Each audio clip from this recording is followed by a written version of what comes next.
2026 বিশ্বকাপে ব্রাজিল পড়েছে গ্রুপ সিতে এবং সেটা দেখে ব্রাজিলের সমর্থকরা অনেক বেশি আশাবাদী হচ্ছেন। কেন হচ্ছেন? বিকজ 2002 বিশ্বকাপে ব্রাজিল যখন বিশ্বকাপটা জিতেছিল তখন তারা গ্রুপ সিতেই ছিল।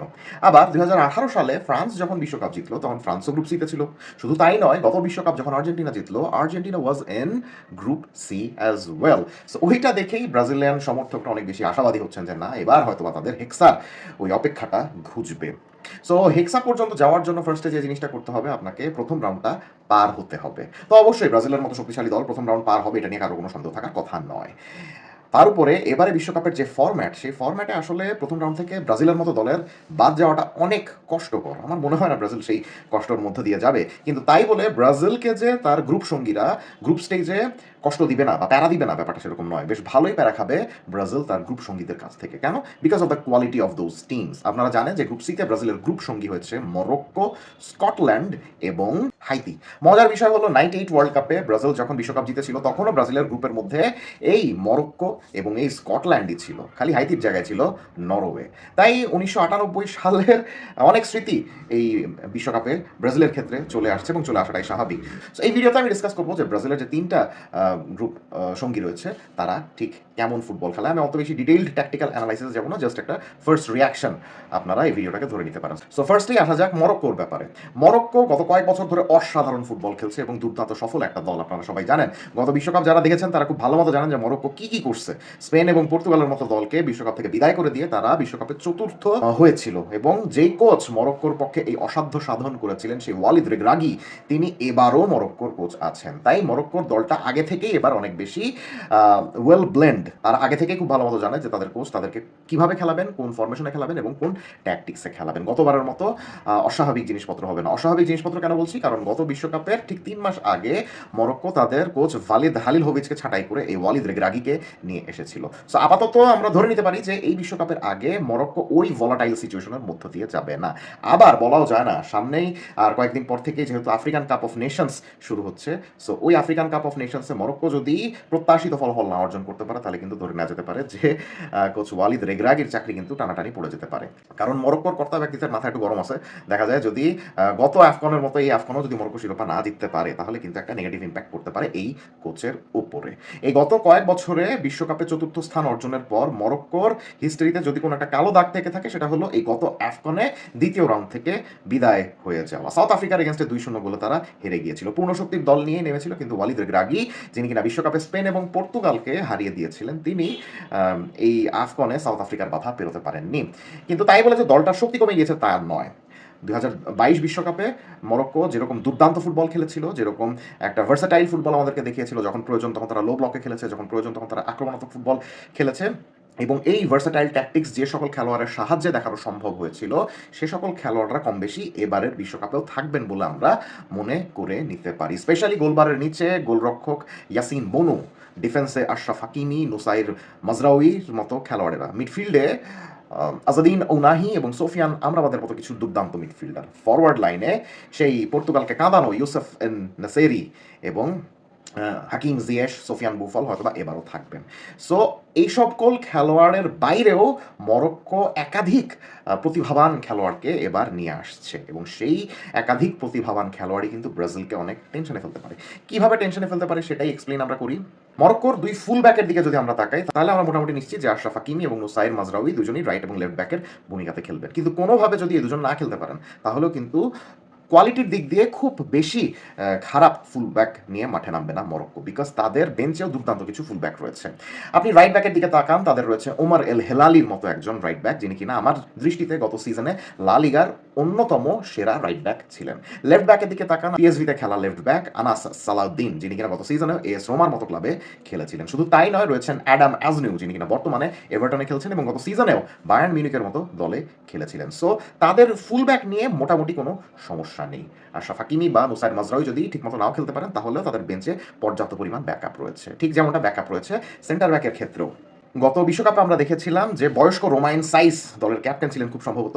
রোমাইন সাইস ডিফেন্স মার্শাল করতেন, তার সঙ্গে আরেকজন ডিফেন্ডার থাকতেন। কিন্তু এবার আমার কাছে মনে হচ্ছে রেনের প্রতিভাবান সেন্টার ব্যাক আব্দুল হামিদ আইত বৌদলাল সামনের 6 মাসে আস্তে আস্তে নিজেকে মরক্কোর মেইন দলে প্রতিষ্ঠিত করে বিশ্বকাপে সুযোগ পেয়ে যেতেও পারে না। সেটা যদি হয় তাহলে সেটা মরক্কোর জন্য অনেক বেশি plus point, because is a fantastic ball playing centre back এবং অনেক বেশি প্রতিভাবান।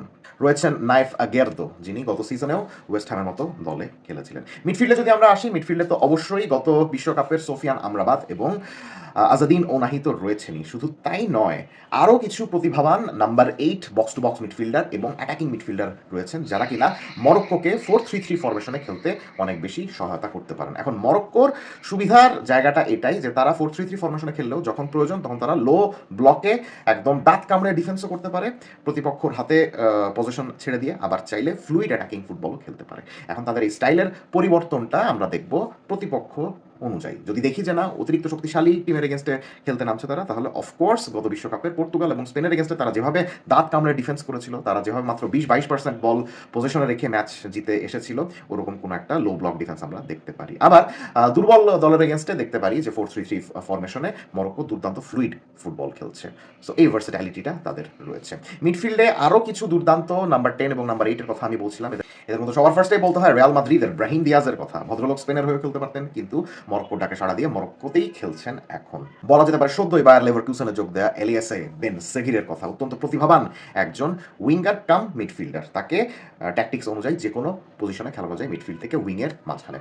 বলা যায় বেলাল এল খান্নুসের কথা। গত সিজনে যিনি লেস্টার সিটির হয়ে প্রিমিয়ার লিগ খেলেছেন এবং এই সিজনে লেস্টার অবনমিত হওয়ার পরে তিনি পাড়ি জমিয়েছেন বুন্দেসলিগা এবং খেলছেন ভিএফবি স্টুটগার্টের হয়ে। ভিএফবি স্টুটগার্ট নামমাত্র মূল্যে এই মিডফিল্ডারকে দলে নিয়ে গিয়েছিল এবং তিনি দুর্দান্ত খেলছেন এই সিজনে এখন পর্যন্ত। রয়েছেন পিএসভি আইনহোভেনের দুর্দান্ত মিডফিল্ডার এবং উইঙ্গার ইসমাইল সাইবারি। এস রোমায় সদ্যই যোগ দিয়েছেন এল আইনাউই, যিনি কিনা বেশ ভালো একজন নাম্বার 8। বার্সেলোনার সাবেক 2 উইঙ্গার আবদে এজালজুলি এবং এলিয়াস আখোমাচো এই মরক্কোর দলে রয়েছেন, যারা কিনা যে কোনো উইংয়ে খেলতে পারেন। স্যান্ডারল্যান্ডে খেলা জেমস ডিন টালবি এই দলের খেলছেন। তাই আমরা বলতে পারি যে উইং বেসড ফুটবল খেলানোর জন্য অনেক অপশন রয়েছে কোচ ওয়ালিদ রেগরাগির হাতে। আবার তাদের অন্যতম বৈশিষ্ট্য হলো তারা উইঙ্গার হলেও দলের প্রয়োজনে নাম্বার 8 হিসাবে ইনভার্টেড রোলেও খেলতে পারেন। That makes Morocco very unpredictable team এবং ব্রাজিলকে এই আনপ্রেডিক্টেবিলিটির এগেনস্টেই লড়তে হবে বিশ্বকাপের গ্রুপ স্টেজে। বলে রাখা ভালো, গত আফকনে সাউথ আফ্রিকার এগেনস্টে হারার পরে টানা 15 ম্যাচ জয়ের ধারায় রয়েছে মরক্কো। এখন নাম্বার 9-এ সেই বিখ্যাত এন-নেসেরি এখনও রয়েছেন। এবার আসা যাক হাইতির ব্যাপারে। হাইতি তর্কযোগ্যভাবে এই গ্রুপের সবচেয়ে দুর্বলতম দল। তাদের অবস্থা এতই খারাপ যে তারা গত 4 বছর ধরে নিজেদের দেশেই খেলতে পারছে না। কেন খেলতে পারছে না? বিকজ তাদের দেশে প্রচণ্ড রাজনৈতিক অস্থিরতা রয়েছে। 2021 সালে তাদের প্রেসিডেন্টকে হত্যা করা হয়, অ্যাসাসিনেট করা হয়, যে কারণে ওই হত্যার পর থেকে তাদের দেশটা একরকম বিভিন্ন গ্যাংয়ের অধীনে চলে গিয়েছে। তাদের রাজধানী বিভিন্ন সন্ত্রাসবাদী সংগঠনের দখলে চলে গিয়েছে, যে কারণে তাদের এখন নিরাপত্তার অনেক অভাব এবং এই নিরাপত্তার অভাবের কারণেই হাইতির ফুটবল দল তাদের নিজেদের দেশে খেলতে পারছে না। এবং তাদের কোচ সেবাস্তিয়ান মিনিয়ে গত 18 মাস আগে নিযুক্ত হওয়ার পরে এখনো পর্যন্ত হাইতিতে পা রাখতে পারেননি। তিনি ফোন করে করেই এবং বিভিন্ন ভিডিও ডিটেলস দেখে দেখেই দল নির্বাচন করছেন, কৌশল ঠিক করছেন এবং হাইতিকে বিশ্বকাপে পর্যন্ত নিয়ে গিয়েছেন। মানে এরকম এক্সাম্পল বিশ্বের ইতিহাসে কখনো আছে কিনা আমার জানা নেই, যে একজন কোচ পুরা দূরে থেকে থেকে শুধুমাত্র ফোনের মাধ্যমে এবং ভিডিও ফুটেজের সাহায্যেই দলকে কোচিং করিয়ে বিশ্বকাপে নিয়ে গিয়েছেন। সো হাইতি যেহেতু অত্যন্ত দুর্বল দল সেটা তারা খুব ভালো মতোই জানে এবং ওইভাবেই তারা নিজেদেরকে প্রস্তুত করছে। 4-3-3 বা 4-4-2 ফরমেশনে ওই দাঁতে দাঁত চেপে তারা ডিফেন্স করে এবং সুযোগ যখন পায় তখন তাদের কুইক ফরওয়ার্ডের সাহায্যে ট্রানজিশনে বা প্রতি আক্রমণে উঠে গিয়ে গোল করে আসে। হাইতি যে ডিফেন্সিভ ব্লক অত্যন্ত ভালোভাবে মেনটেন করতে পারে সেটা আমরা কনকাকাফ গোল্ড কাপে ইউনাইটেড স্টেটসের এগেনস্টে ম্যাচে কিন্তু খুব ভালো মতো দেখেছিলাম। আবার তাদের কুইক ফরওয়ার্ডরা যে কোনো মুহূর্তে হুট করে ট্রানজিশনে উঠে গিয়ে গোল করে আসতে পারে, যে কারণে আমরা কোস্টারিকার এগেনস্টে ম্যাচে দেখেছিলাম যে তাদের একটা স্ট্রাইকার ধাম করে হ্যাট্রিক করে বসেছিলেন। এখন মজার ব্যাপার হলো বাংলাদেশে তো বাংলাদেশি বংশোদ্ভূত খেলোয়াড়দেরকে দলে নেয়ার ব্যাপারে অনেক আলোচনা শোনা যায়, কেউ তাদেরকে চায় আবার কেউ তাদেরকে দলে চায় না, কিন্তু হাইতিরা যেখানে যেভাবে পারছে হাইতিয়ান বংশোদ্ভূত খেলোয়াড়দেরকে দলে টেনে তাদের দলের শক্তি বাড়িয়ে বিশ্বকাপে নিয়ে যাচ্ছে। অনেক খেলোয়াড়ই কিন্তু অন্য দেশের ডাক সাড়া না দিয়ে হাইতির ডাকে সাড়া দিয়ে হাইতিকে বিশ্বকাপে নিয়ে গিয়েছেন। এদের মধ্যে উলভারহ্যাম্পটনের ফরাসি মিডফিল্ডার, এখন অবশ্য ফরাসি বলা যাবে না, উলভারহ্যাম্পটনের মিডফিল্ডার যে আরিকনার বেল্লাগার্ডে অন্যতম। রয়েছেন সেন্টার ব্যাক হ্যানেস ডেল ক্রয়, যিনি বার্নলিতে খেলেন। হাইতির ডাকে সাড়া না দিয়ে তিনি চাইলে বেলজিয়ামের হয়ে খেলতে পারতেন। শুধুমাত্র তাই নয়, বর্তমানে সান্ডারল্যান্ডে খেলা স্ট্রাইকার উইলসন ইসিদোরকেও দলে নেওয়ার ব্যাপার অনেক বেশি চেষ্টা চালিয়ে যাচ্ছে হাইতি, যিনি কিনা এখন সিদ্ধান্ত নিচ্ছেন যে তিনি হাইতির হয়ে খেলবেন নাকি ফ্রান্সের হয়ে খেলবেন। এবার আসা যাক স্কটল্যান্ডের ব্যাপারে। 98-এর পর এই প্রথমবারের মতো স্কটল্যান্ড বিশ্বকাপে খেলতে যাচ্ছে। বিশ্বকাপে খেলতে গেলেও তারা যে খুব বেশি অ্যাট্রাকটিভ ফুটবল খেলে বিশ্বকাপে খেলতে যাচ্ছে ব্যাপারটা সেরকম নয়, যদিও তাদেরও অনেক প্রতিভাবান ফুটবলার রয়েছে। তাদের কোচ স্টিভ ক্লার্ক এর আগে চেলসি এবং লিভারপুলের অ্যাসিস্ট্যান্ট কোচের দায়িত্বে ছিলেন এবং তিনি সবসময় একটা প্র্যাগম্যাটিক কোচ হিসাবে পরিচিত, ডিফেন্সিভ মাইন্ডেড কোচ হিসাবে পরিচিত। সো স্কটল্যান্ডের এই দলটার সবচেয়ে বড় দুর্বলতার জায়গা হলে গিয়ে তাদের সেন্টার ব্যাক এবং তাদের উইঙ্গাররা। তাদের একজন ছাড়া প্রপার উইঙ্গার নাই, আর তাদের সেরকম প্রপার কোনো সেন্টার ব্যাক নাই। এখন কোচ স্টিভ ক্লার্ক এই জিনিসটা খুব ভালো মতো জানেন দেখে তিনি কয়েকদিন আগেও 4 ম্যান ব্যাকলাইনে না খেলিয়ে 5 ম্যান ব্যাকলাইনে খেলাতেন, যেখানে 3জন সেন্টার ব্যাক থাকতো, অর্থাৎ একজন ডিফেন্ডার বাড়িয়ে ডিফেন্সিভ সলিডিটি ইনশিওর করার চেষ্টা করতেন। কিন্তু মজার ব্যাপার হলো, সদ্যই লিভারপুল থেকে বোর্নমাউথে নাম লেখানো উইঙ্গার বেন ডোক এসে স্কটল্যান্ডের এই ছকটা বদলে দিয়েছেন, কারণ তিনি দুর্দান্ত স্পিডি একজন রাইট উইঙ্গার।